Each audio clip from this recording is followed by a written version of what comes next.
The Earth was once the center of the universe. It was flat.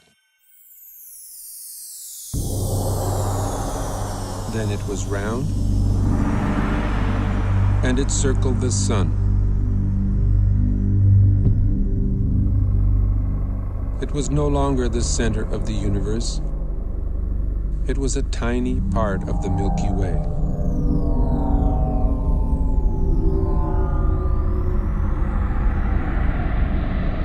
The Milky Way was the only galaxy, except it wasn't. It was only one of billions of galaxies floating in space without end.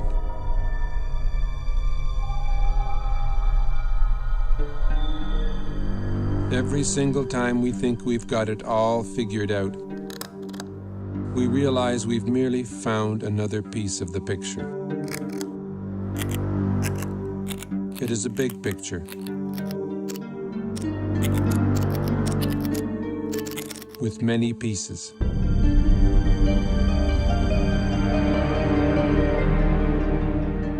Sir Isaac Newton was the first to state the law of gravity.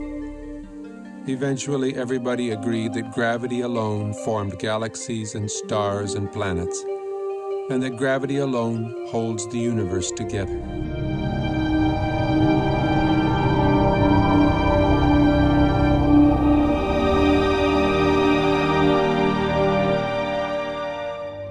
Then we discovered a force 1,000 billion times more powerful than gravity.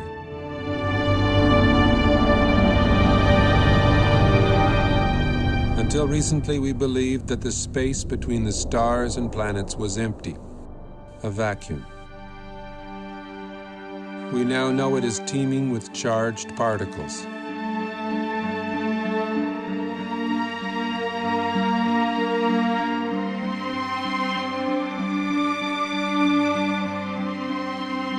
We see glowing electric filaments spanning millions of light years. We see stellar and galactic formations shaped by magnetic fields.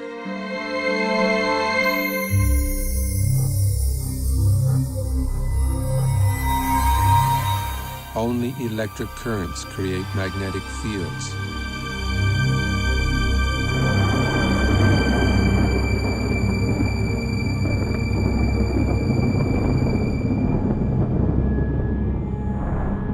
It is possible that the predominant force in the universe is not gravity, but something else.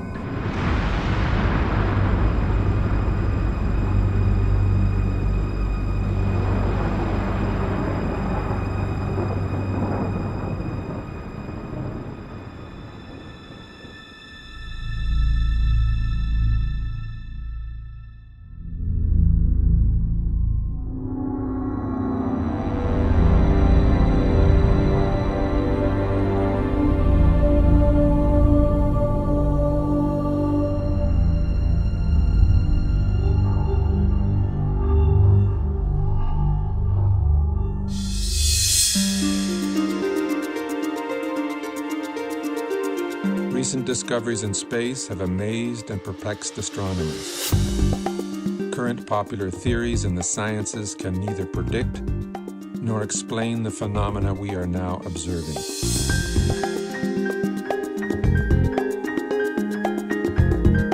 A new theory is being proposed. A theory which can both predict and explain the data coming back from deep space. Its implications are profound and affect all the scientific disciplines. It is in fact a synthesis of the disciplines. A synthesis which has already led to discoveries that link modern astronomy, leading-edge plasma physics, and ancient mythology.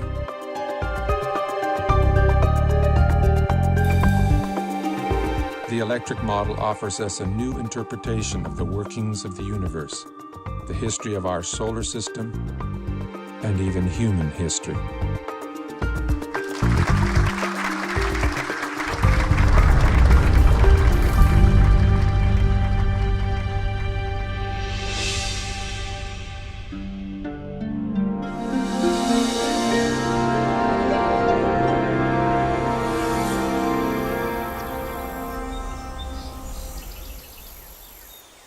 The rise of science was a triumph over mythology, over magic and superstition.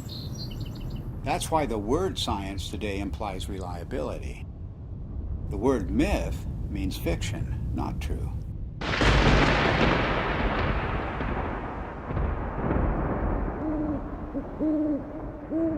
And it turns out that the key to understanding the myths is the same key that is now helping us to understand objects in deep space, to understand the workings of the physical universe. That key is electricity. It was 33 years ago that I first began to wonder about these preposterous stories told around the world, what we call world mythology. What was it that provoked this incredible outpouring of human imagination just a few thousand years ago, just before the birth of the first civilizations? I came to a radical conclusion that the myths arose from extraordinary natural events. Our early ancestors witnessed things in the sky that are not seen today. The events were awe-inspiring, both beautiful and terrifying. So it shouldn't surprise us that the myths are so incomprehensible. Well, of course they're incomprehensible. The celestial references are no longer present. It was in 1994 that I was invited to come to the US to attend a conference which was dealing with the possibility that the ancient sky, as witnessed by our earliest forebears, was different to the one we see today. I'd been interested in this kind of idea because it could only be explained in terms of electromagnetic influences within the solar system. So it came as a bit of a shock and a surprise to see David Talbott showing slides at one of the sessions at the conference, which I recognized immediately as being similar to those of electric discharges in the laboratory.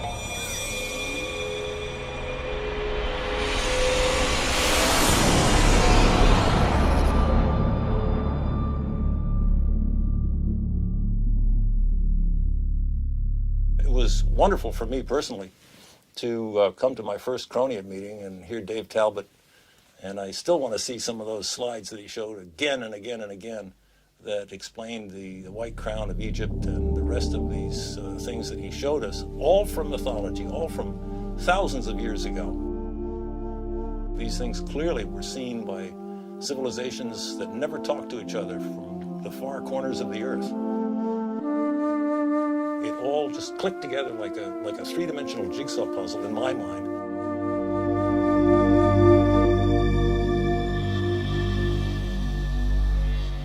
A breakthrough for me came when I realized that many different cultures spread around the world use different words, different symbols, different myths to describe precisely the same formations in the sky.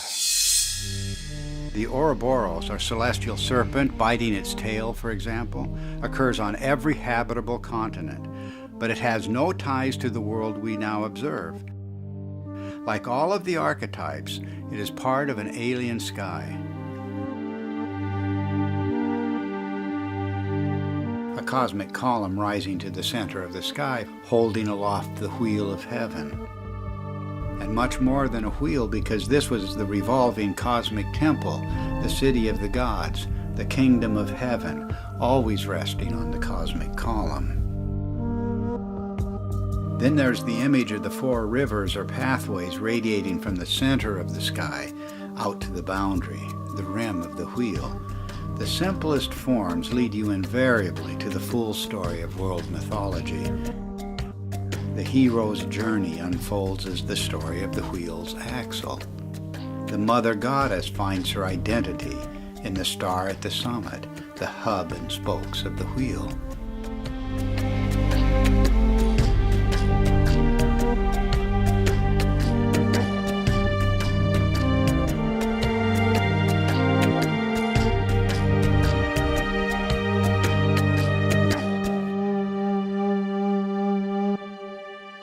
From childhood on, I've always had a deep interest in mythology, and I remember that as a child I was trying to draw up genealogies of the gods as provided in Greek mythology, and I soon found out that it didn't work, nor did anything else in mythology seem to work. There was no singular fitting explanation that would make sense of these stories. So I basically laid this whole subject to rest, and I didn't look at it for many years. Until I came across the work by Dave Talbott and Everett Cochran mainly, whose articles were real eye-openers for me. And as soon as I began to read these articles, it became clear to me that we were really looking here at a very important key to the unlocking of myth. And the recent findings provided by plasma physics are capable of providing that key. Based on the results we have seen so far in Dr. Perret's investigations with petroglyphs, which he matched successfully to laboratory experiments involving plasma, it has now become crystal clear and I think undeniable that the morphology of plasma as it manifests itself both in the laboratory and in space can account successfully for the major themes in mythology. To find the true meaning of the myths, we follow a forensic approach. The purpose is to expose the points of agreement between the different cultures, because here at the level of the archetypes, everything is unified. There are no isolated themes of myth at the level of the substructure. This is like a holograph. Follow one archetype and its links to other archetypes, and you will find one story told around the world.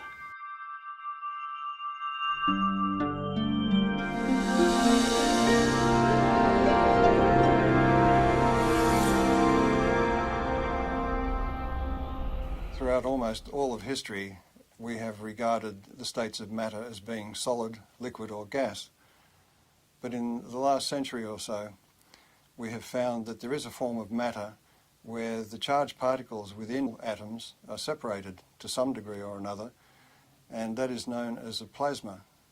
It is the fundamental state of matter.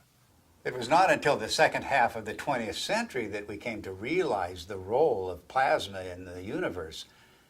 And this has changed the picture of space completely.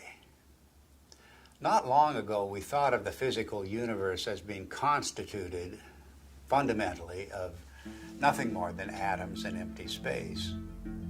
But a plasma includes at least a percentage of charged particles, protons and electrons, that are not bound to any atomic structure. And plasma is an excellent conductor. Electrons will move efficiently in the direction of charge equalization, and that's an electric current, of course. Now, the reason why we see magnetic fields everywhere we look in space is because electric currents produce magnetic fields, and only electric currents produce magnetic fields. But astronomers working only with gravitational equations did not anticipate the discovery of pervasive magnetic fields in deep space.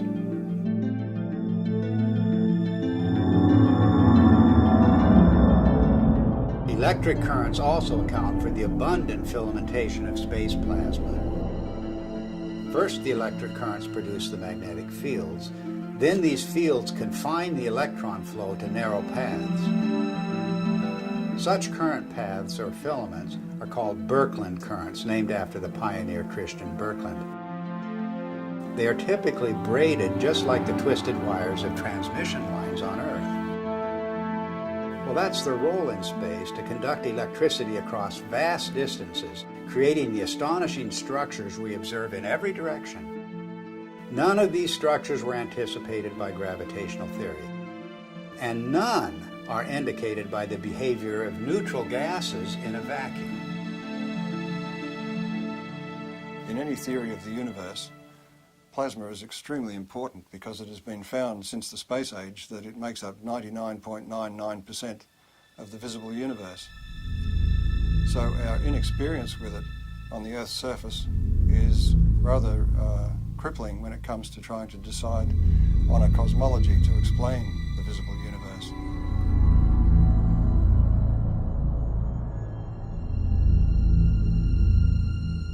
Now, plasma behaves rather oddly compared to normal matter, the matter we find, the solids, liquids and gases on Earth.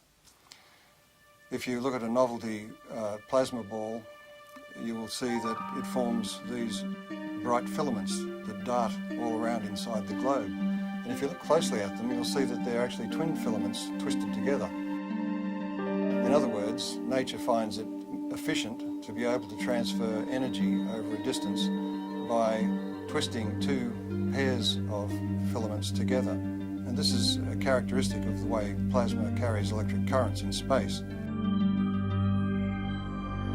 And one of the puzzles that has faced astronomers since the space age is the discovery of filamentary structures in galaxies, around stars, even the cometary tails of planets and comets themselves. These filamentary structures have come as a surprise.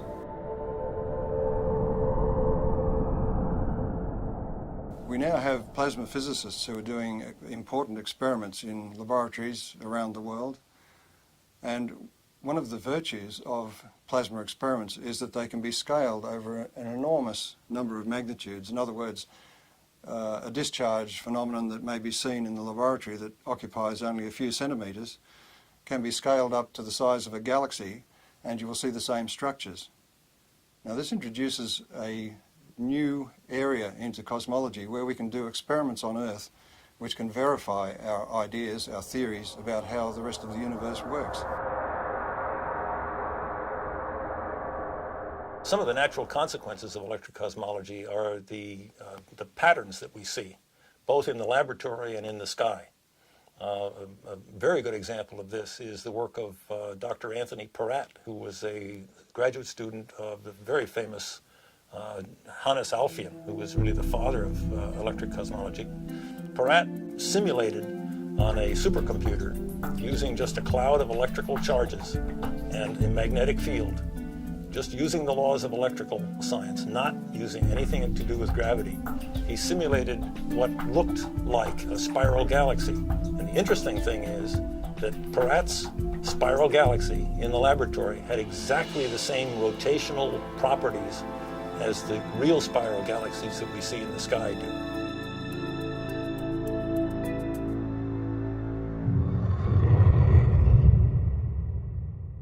Plasma was named by Irving Langmuir because of its lifelike qualities. In other words, the similarity to blood plasma gave rise to the term plasma now used in the sciences. Well, this has incredible meaning for us because of the nature of the metamorphosing. The god who is now an eagle, now a serpent or dragon, now a leonine figure with long flowing hair. These figures take on a whole new meaning when we can interpret them with the benefit of plasma science.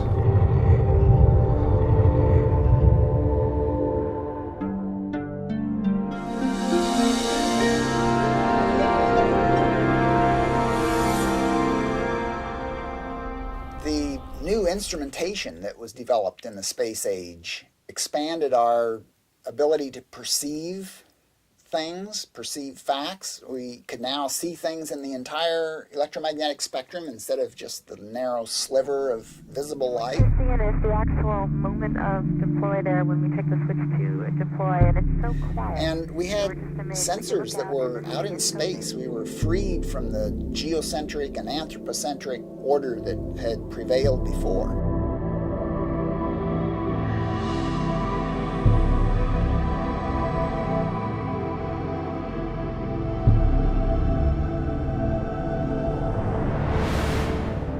We've got a whole new universe, and the theoreticians are still trying to look at it through, a friend of mine says they're peering through the wrong end of the telescope and telling us what they imagine they see.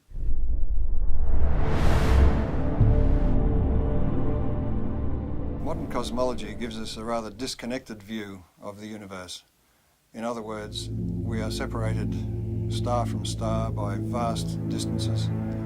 Light takes a long time to travel between stars and across galaxies, and therefore we look upon ourselves as isolated and disconnected.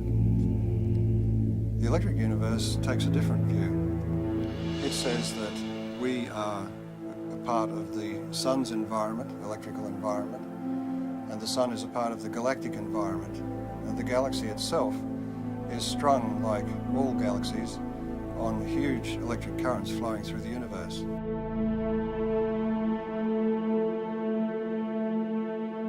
One of the typical questions that plasma cosmologists hear all the time is, how do you know what's out there in space? How do you know there's electricity out there in space? Is there energy out there in space? Why should we consider anything more than gravity? And the answer is that through the years, we've used optical telescopes, but recently we have what are called radio telescopes, and we've broadened the spectrum that we can look at the sky with. And those radio telescopes can measure electric currents and magnetic fields, and we can determine from those measurements the strength of the electric currents, the strength of the forces involved, and the amount of energy that's stored out there in space.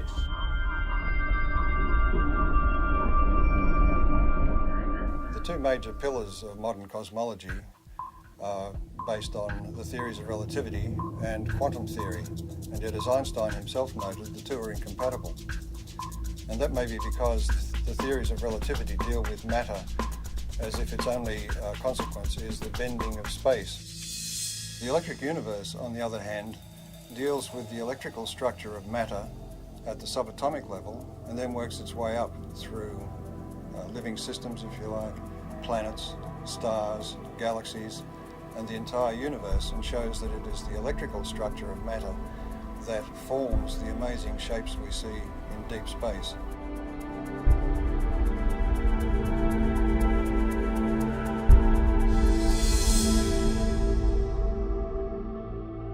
We can demonstrate the existence of these currents flowing between galaxies and between stars by the presence of the magnetic fields they generate.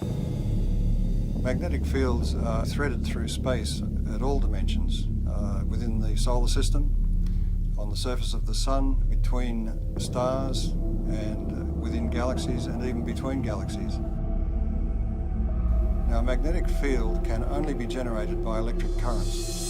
So, in other words, to continue that magnetic field for any length of time requires that there be electrical power input into those magnetic fields. And that raises the whole question of where does this power come from?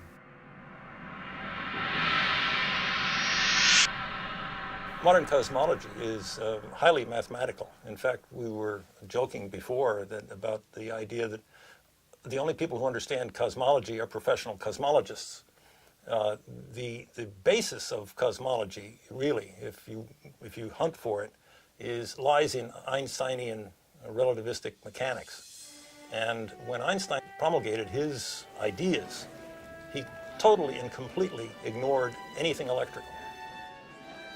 And so the modern cosmology, with all of its ideas of omega and expanding universe and inflation theory and the Big Bang and all the rest of it, are predicated on a foundation which ignores almost half of man's knowledge about the way the universe works, which is electricity. It may sound like I'm dismissing Einstein and his theories of relativity out of hand, but we have to give Einstein credit for his integrity in pointing out that his theory did not meet his requirements, and that is that his theory had to be tied back to some form of reality. And there is no explanation as to why matter should curve space to give the effect of gravity. He felt that quantum theory, being a probabilistic theory, divorced cause and effect. And this is one of the things you cannot do in physics, is divorce cause and effect. Otherwise, you might as well give up and get a real job.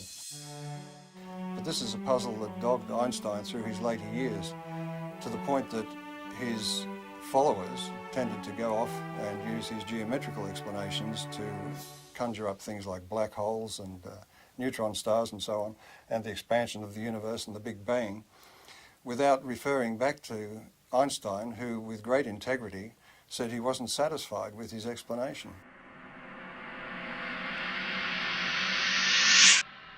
One of the problems faced by astronomers after the space age began was to explain the discovery of very concentrated outbursts of energy in deep space. And that meant for them, since gravity is the only driving force available to them, that they required an infinite concentration of mass, because gravity is an infinitely weak force.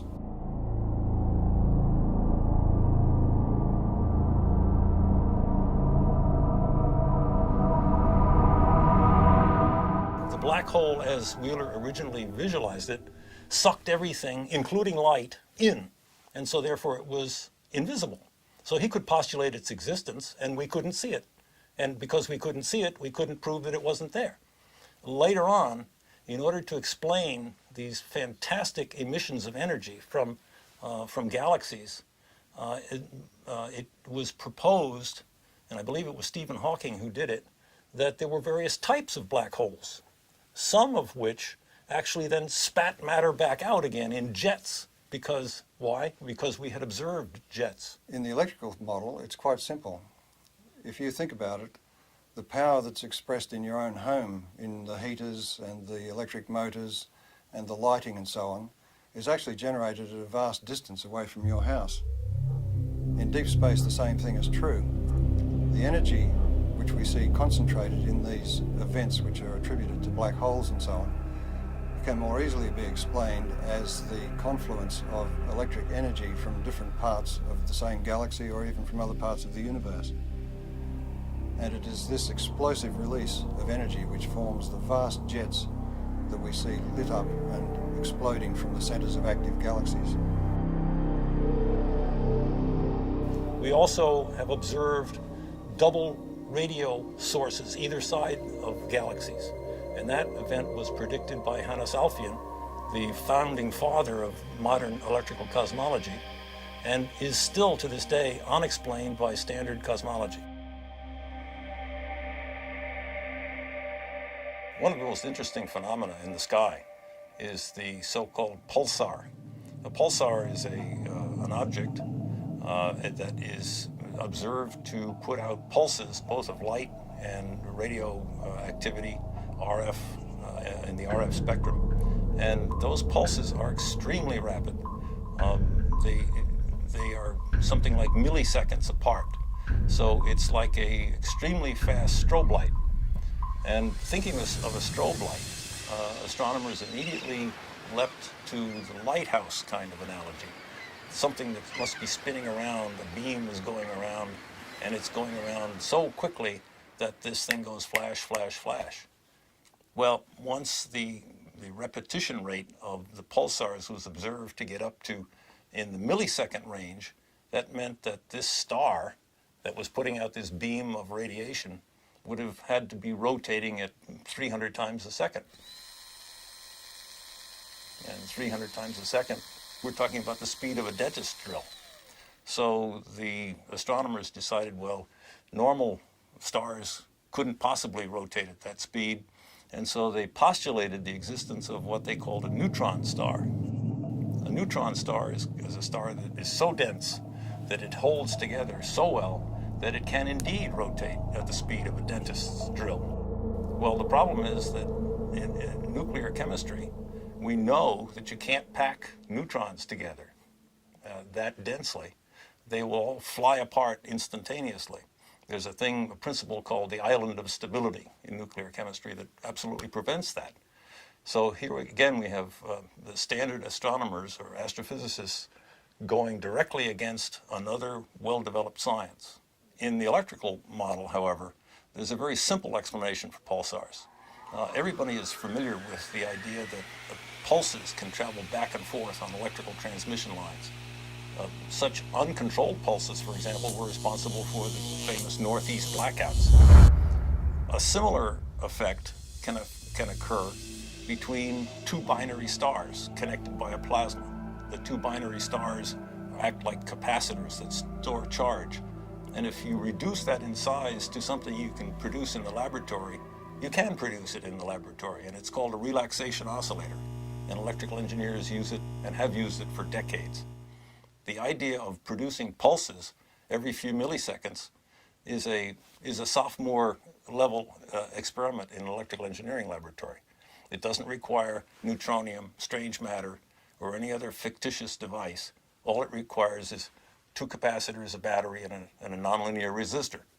And we maintain that that's exactly what a binary pair of stars connected by a plasma field presents.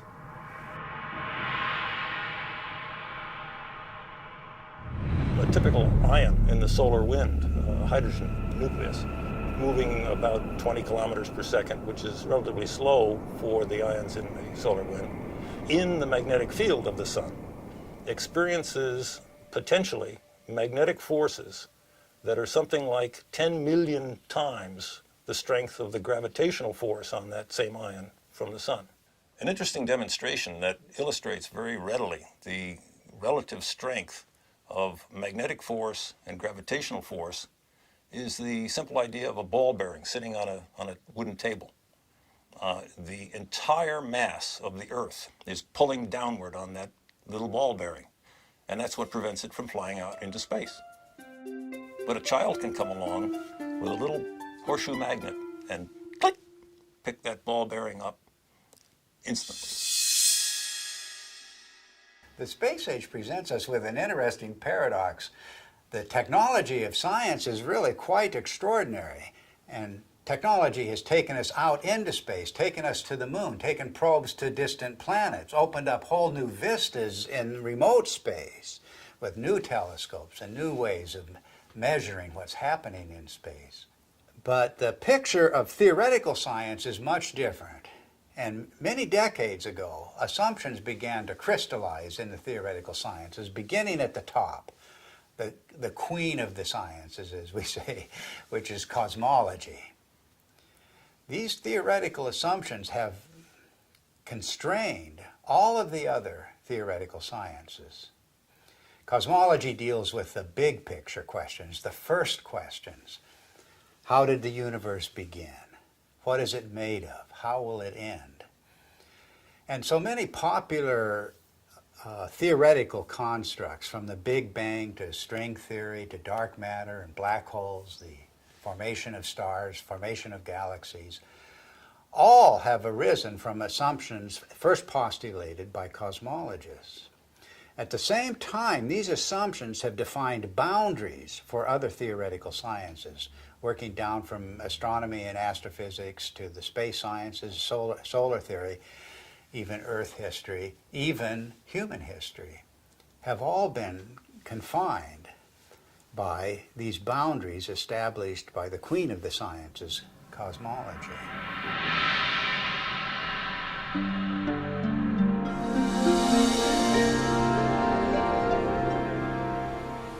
The sun just dominates our sky as the source of light and warmth and life itself on Earth. And this preeminence of the sun is so clear and obvious that it remains a mystery why virtually every ancient culture insisted that before the present sun, there was a quite different luminary ruling the sky. The central sun, the superior sun, the best sun, the motionless sun.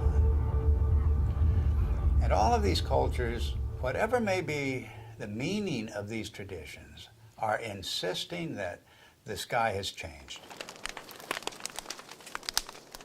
Of course, our ideas about the sun have continually changed. Only a few centuries ago, the sun was a campfire or ember in the sky.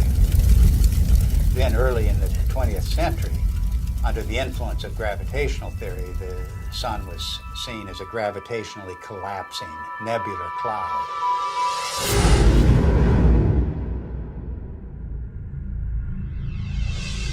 In the atomic age, astronomers began to visualize the sun in terms of a nuclear furnace hidden at its core. But now we're in the age of plasma science, with discoveries of the electric currents in space. And it's inconceivable that these discoveries would not change the picture of the sun again.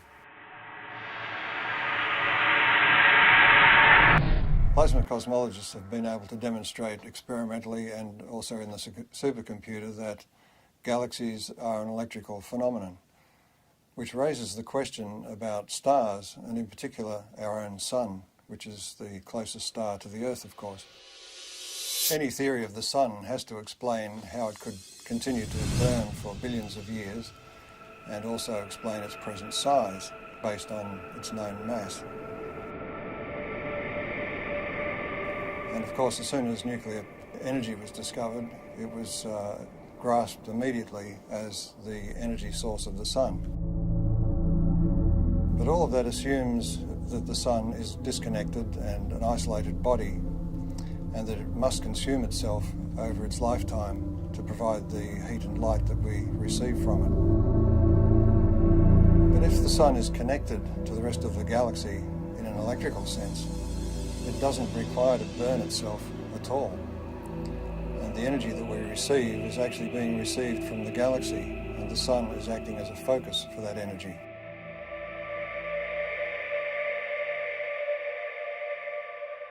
The sun is actually a fairly typical star.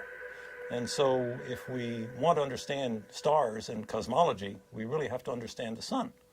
And the standard model of the sun, so-called, that astronomers are so very proud of these days, really doesn't explain very much about the sun. Why is there a corona in the first place? Everybody knows about the corona, the beautiful corona that we see during solar eclipses. Why is it there? It's clearly an electrical phenomenon.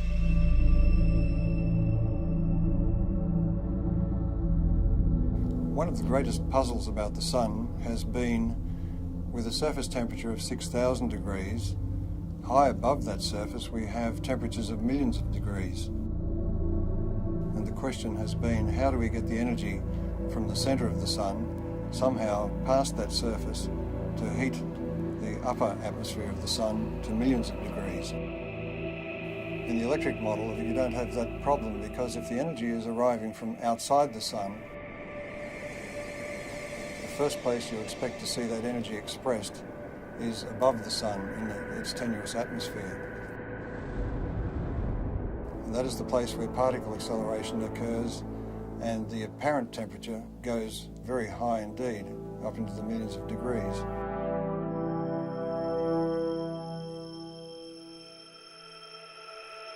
The fact that the particles in the solar wind accelerate, that is to say, increase their velocity with increasing distance away from the sun, the farther away they get, the faster they go. And the fact that those particles are indeed charged particles leads me, as an electrical engineer, to come to the immediate conclusion that this is an electrical process. In the solar model, think of the sun as being a positive anode, very high voltage body that obviously would emanate an electric field. And if you put a charged particle in an electric field, it will accelerate. That's the way we accelerate particles here on Earth. It's the way every physicist and electrodynamicist has ever increased the velocity of a charged particle, is put it in an electric field. One of the features we observe on the sun, which have no business being there, according to the standard model, are sunspots. The most significant thing about a sunspot is the fact that the center of the sunspot is dark. And if the sun is trying to radiate energy from its core into space, we should expect that it is bright.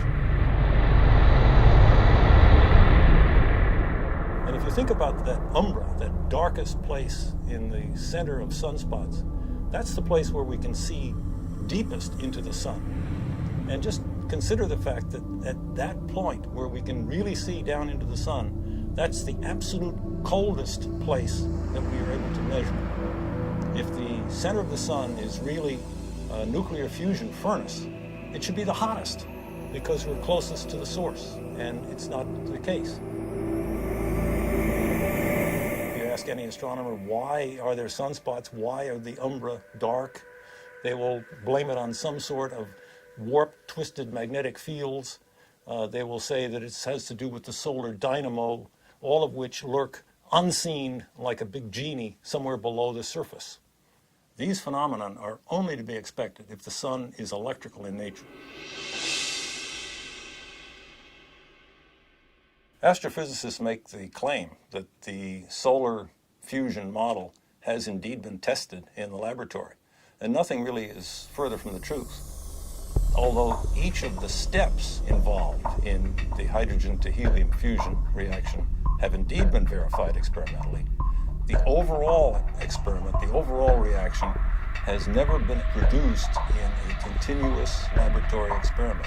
Continuous hydrogen to helium fusion has not been attained in the lab.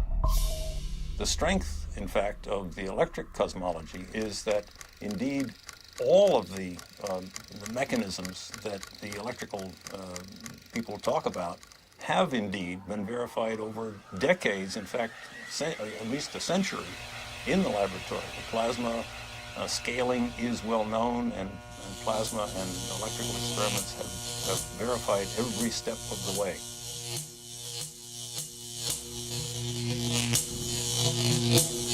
There are any number of observations that have ad hoc present explanations, but really have no explanation in the standard model, and are natural consequences of the electrical model. For example, heavy elements, the solar spectrum, the neutrino deficiency, the neutrino variability, solar atmosphere, differential rotation by latitude, differential rotation by depth, equatorial plasma torus, the sunspots, sunspot migration, the sunspot penumbra, and the sunspot cycle itself. Magnetic field strength, the even magnetic field, helioseismology, the solar density, and the changing size. All of the observations that in that list are natural consequences of the electrical sun model. Standard astronomers tend to pass them off as being inconsequential difficulties that will eventually someday be solved. I maintain, and so do our colleagues here, that these are not inconsequential, but are rather death blows to the solar fusion model, because they are important. They're not secondary. They're primary falsifying observations for that failed nuclear fusion model. What I find so fascinating about the electric model of the sun is not just that it's a challenge to long-standing theory, but that it opens the door to the ancient world, to an electric sky. The electromagnetic phenomena that we now observe on the surface of the sun and in the vicinity of the sun are direct pointers backwards to the plasma formations that were seen above the ancient sky worshippers.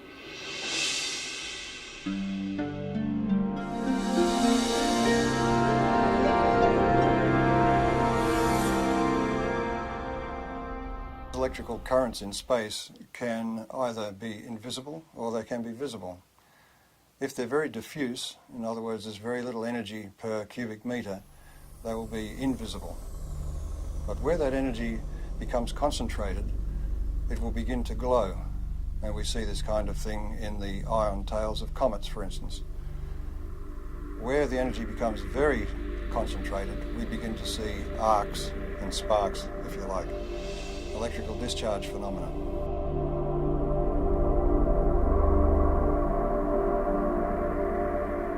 The standard theory of comets comes from the view that the solar system was formed from a rotating cloud of gas and dust, and that the planets, in some fashion as yet unexplained completely, formed from most of that gas and dust, but there were leftovers. And the leftovers are beyond sight, outside the solar system, in a hypothetical Oort cloud, as it's called. We have no observational evidence for such a cloud. The electric universe model of comets is that they are actually parts of well-differentiated planetary bodies that have in the past suffered from electrical plasma discharge machining, and that some of the surface material has been lofted into space, so it is expected to be rocky. The second thing is that because comets trace an elongated orbit, both away from the sun and towards the sun, in that trajectory, its charge changes, its voltage changes. Since it spends most of its time in the outer solar system, the voltage that it has reflects the voltage in the outer solar system.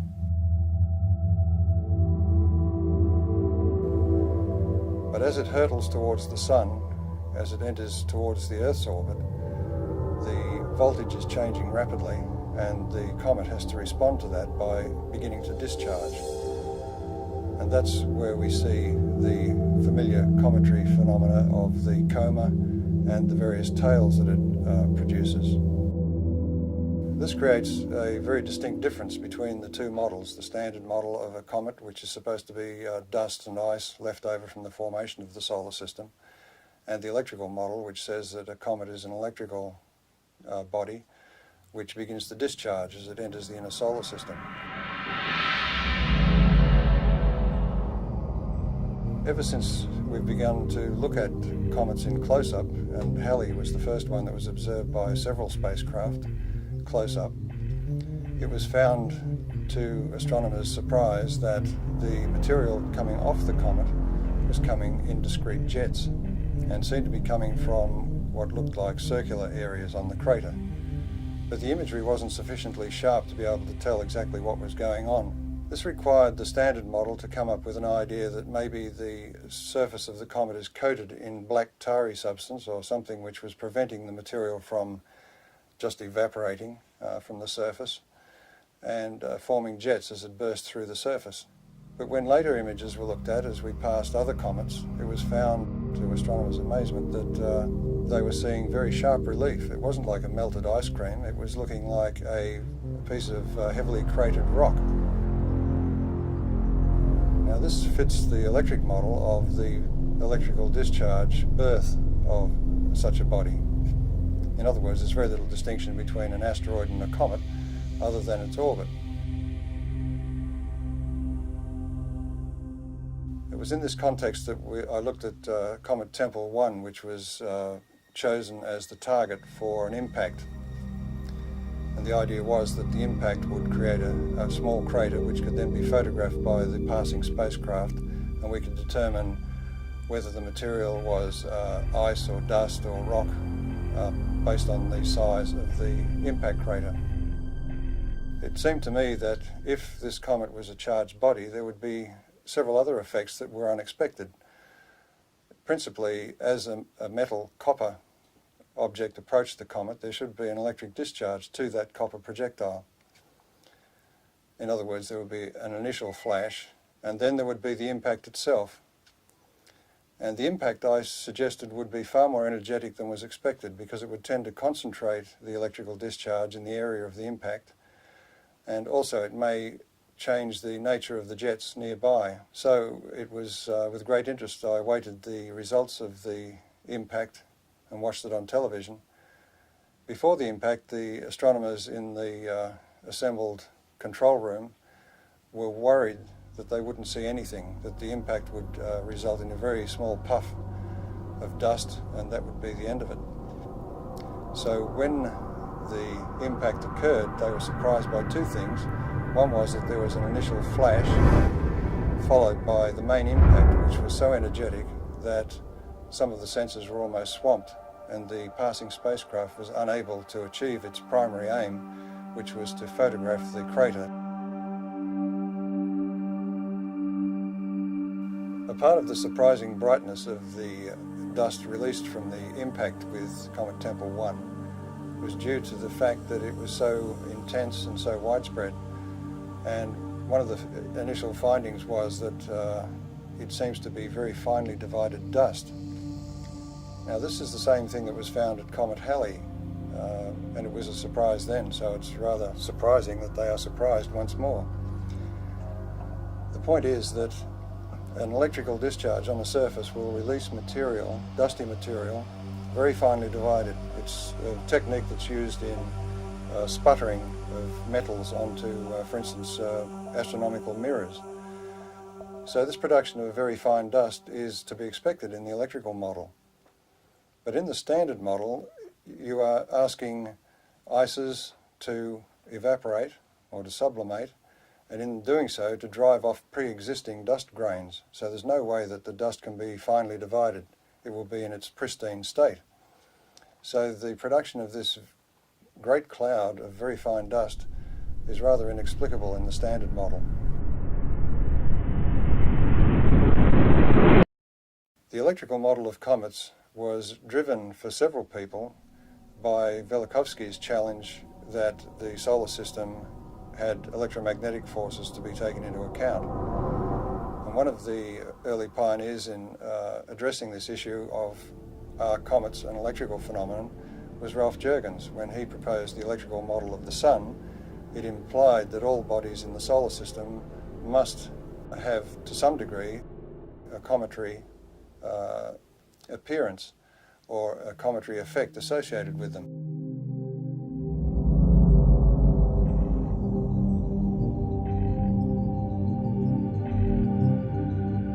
Ralph Jurgens, in his model of the Sun, showed that bodies moving radially towards or away from the Sun would experience electrical forces which could induce a cometary display, that is, a visible display.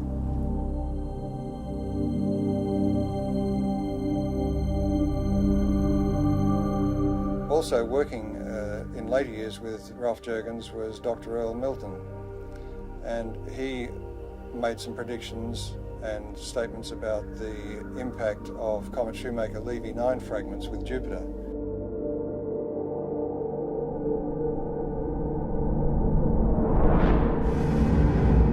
And his view of the electrical nature of those impacts was also vindicated.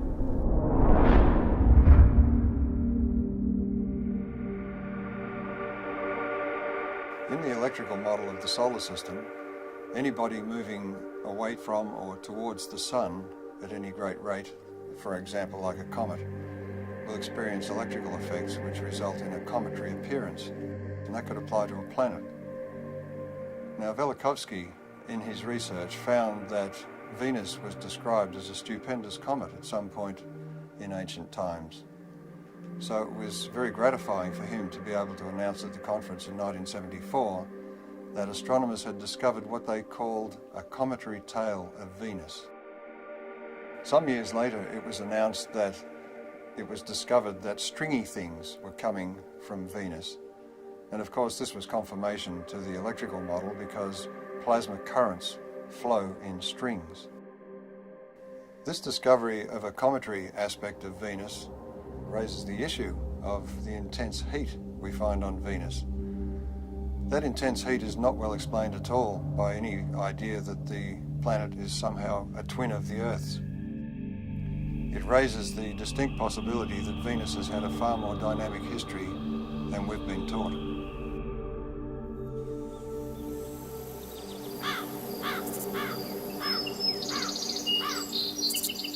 Our ancient ancestors were obsessed with the comet.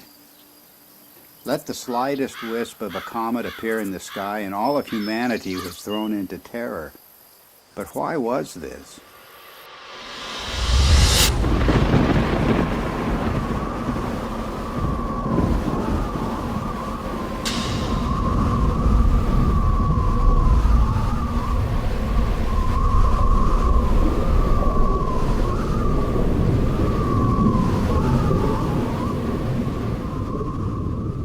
It was cosmic catastrophe that inspired the ancient words and phrases for the comet.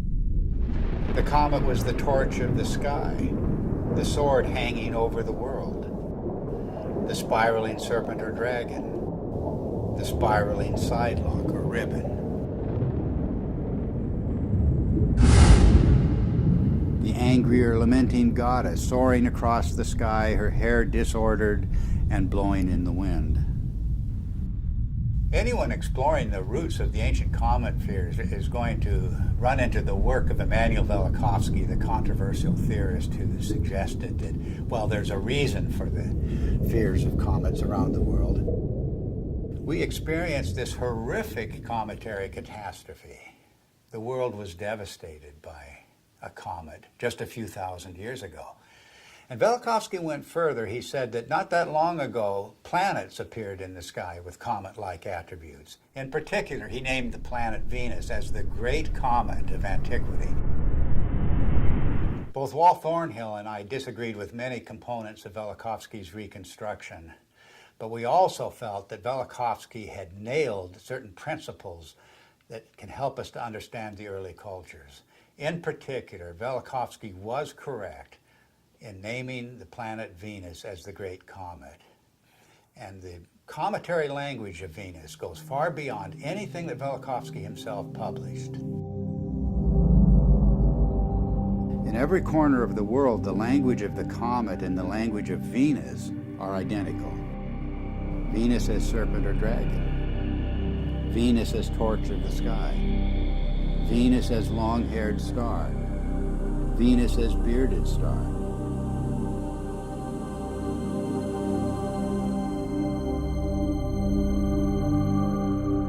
The Sumerian goddess Inanna was identified as Venus. She was the Lady of Life. But in her terrible aspect, she became a dragon-like flame in the sky.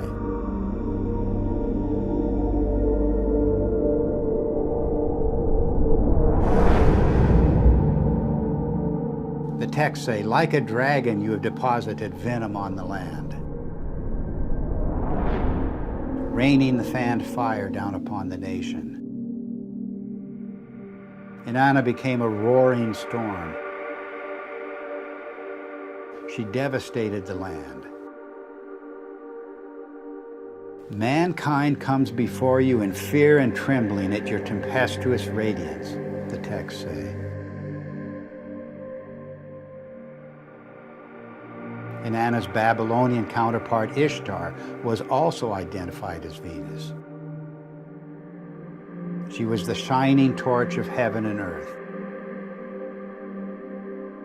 Furious and irresistible onslaught. I rain down like flames, the goddess announces. The Egyptian goddess Sekhmet has the same attributes. She takes the form of the fiery Uraeus serpent. She becomes a flame of fire in her tempest, a star scattering its flame in fire. Sekhmet herself says, "The fear of me is in their hearts, and the awe of me is in their hearts. No one at all can approach her," the coffin texts say. The streams behind her are flames of fire. The astonishing fact is that goddesses everywhere exhibit this terrifying and cometary aspect. The Canaanite Inat, the Hindu Kali and Durga, the Greek Aphrodite, Athena, Medusa, and countless others. And of course, you can add numerous counterparts in the New World, from the Incan goddess Chaska to the Aztec goddess Xochiquetzal to the legendary Nokomis of North American Indian tribes. The serpent or dragon is an unexplained mythical archetype. There's nothing like it anywhere in the biological world. And yet the same recurring features will be found in cultures the world over. The dragon's disheveled hair and shaggy beard.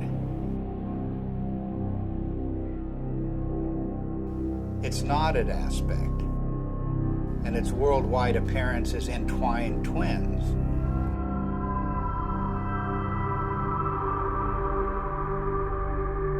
Its fiery or lightning-like emanations, and its effusive feathers.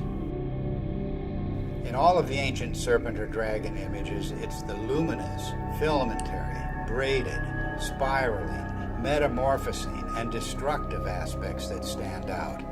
The very traits of high-energy plasma discharge. The attributes of these mythic monsters remain unexplained only until we see the hairy and feathery attributes of the electric arc in the laboratory. We see precisely the same thing in enhanced images of the comet's tail. And we see the same thing in the comet-like discharges of distant nebulas. Gases in a vacuum don't behave this way, but electrified plasma does.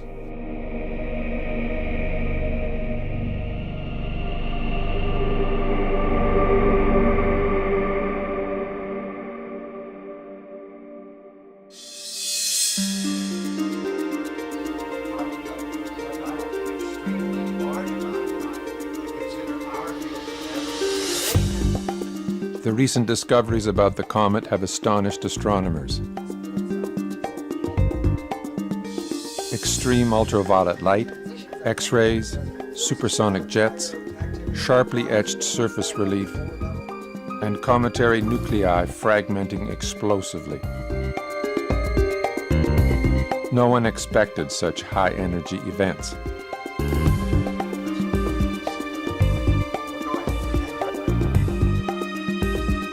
The electric model proposes that the comet is a charged object moving through an electric field. This would explain these phenomena. But what is creating the electric field? Suddenly, everything changes. And we are talking about an electric sun, electric stars, an electric cosmology, and a whole new way of looking at how the universe works.